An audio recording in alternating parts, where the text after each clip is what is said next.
Je vous explique un truc. Allez, un petit truc. Alors, c'est pas grand chose, mais bon, maintenant qu'on commence à se connaître, je pense qu'il serait bien de commencer à révéler les petits trucs. Alors, c'est vraiment, vous allez voir, c'est pas grand chose, mais mine de rien, ça peut faire penser des trucs. En réalité, sur moi, et je pense que vous l'avez tous compris, j'ai toujours un petit porte-carte. Toujours. Hein.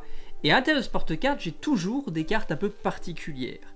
Des duplicata. Mais vous allez comprendre pourquoi plus précisément dans quelques instants. Vous pouvez examiner le portefeuille si vous voulez, on va le laisser de côté hein, pour le moment. En réalité, les cartes qui sont là, alors il y a l'élastique d'abord. Alors ça, lui, n'a rien à voir avec le truc. Hein. Je vous le laisse de côté si vous voulez le toucher, mais il n'y a rien. Ce qui est plus intéressant, ce sont les cartes. Ici, ce sont des cartes spéciales, attention. Elles ne sont pas truquées. Les tricheurs utilisent des cartes truquées, pas les magiciens.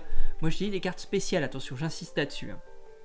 Donc les cartes spéciales, elles sont toutes identiques. Ce sont, je te l'ai dit, des duplicata. Ouais, tu vois. En réalité, j'ai 4 duplicata, 4 de carreau. Mais j'ai aussi une carte un peu particulière dont je t'ai pas parlé, qui est la carte extraordinaire. Alors elle n'est pas truquée encore une fois, elle est juste extraordinaire, c'est pas pareil, hein, donc j'insiste là-dessus, c'est important. Elle est d'une couleur différente, c'est plus facile comme ça de la reconnaître. Alors je t'explique comment ça fonctionne. En réalité ce qui est intéressant c'est quand tu prends une carte spéciale et que tu la mets en contact avec une carte extraordinaire. Parce que tout de suite t'as noir, ça devient noir. Ce qui est encore plus étonnant, c'est quand tu fais ceci, t'as 7, ça devient 7. Mais quand tu frottes ici, t'as rouge, ça devient rouge. Et quand tu refais ça, t'as 4, ça devient 4. Enfin, c'est complètement dingue, c'est-à-dire que c'est un mouvement perpétuel, tu vois l'idée. Alors, c'est des cartes spéciales qu'il ne faut pas mettre entre toutes les mains, c'est pour ça que je les garde avec moi, hein, parce que elles sont tellement particulières, tellement extraordinaires, que je préfère les garder, tu vois. Je les garde avec moi, ça t'embête pas? Parce qu'il ne faut pas que les spectateurs tombent dessus. Très mauvaise idée, hein. C'est pour ça que je les garde toujours avec moi. Ça te plaît le truc? Parce que tu vas te demander ce qu'il y a ici maintenant. Parce qu'on rigole, mais je t'ai pas dit ce qu'il y a là. En réalité, ici, il y a des cartes particulières, je te dis, elles étaient spéciales. Parce qu'en réalité, il y a rien. Parce qu'on pourrait se demander, il y a des rouges, et non, il n'y a rien. Il y a des 4, non, toujours rien. Alors, je sais pas pourquoi, mais en tout cas, il y a rien. En réalité, pour le magicien, tu sais que quand il n'y a rien, c'est pas qu'il y a vraiment rien. Tu peux te mettre à tricher. Je t'ai dit, ces cartes-là, elles sont sur moi dans mon portefeuille pour que je puisse tricher comme je veux.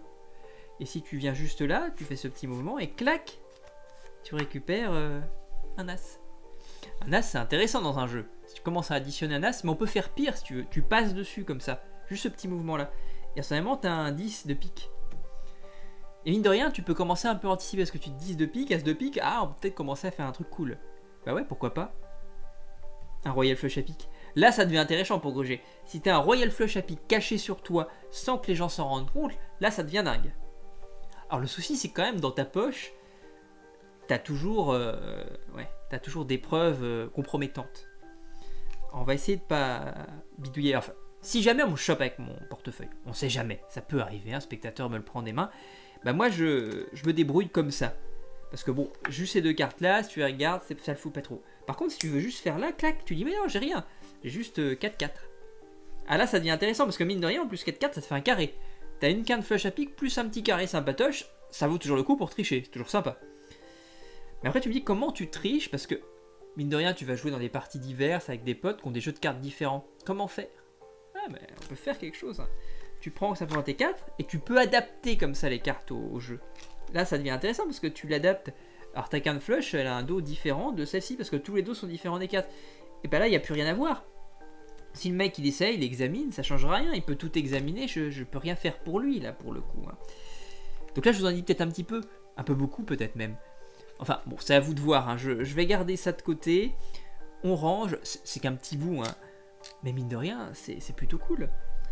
Écoute, si tu veux examiner tu peux encore une fois, et puis sinon je te souhaite une très très bonne soirée, j'espère que ça t'aura plu, et je te dis à très bientôt, salut! Ah, en fait, tu as vu, il y a une nouvelle caméra. C'est cool, la qualité est encore meilleure normalement. Allez, à plus, salut.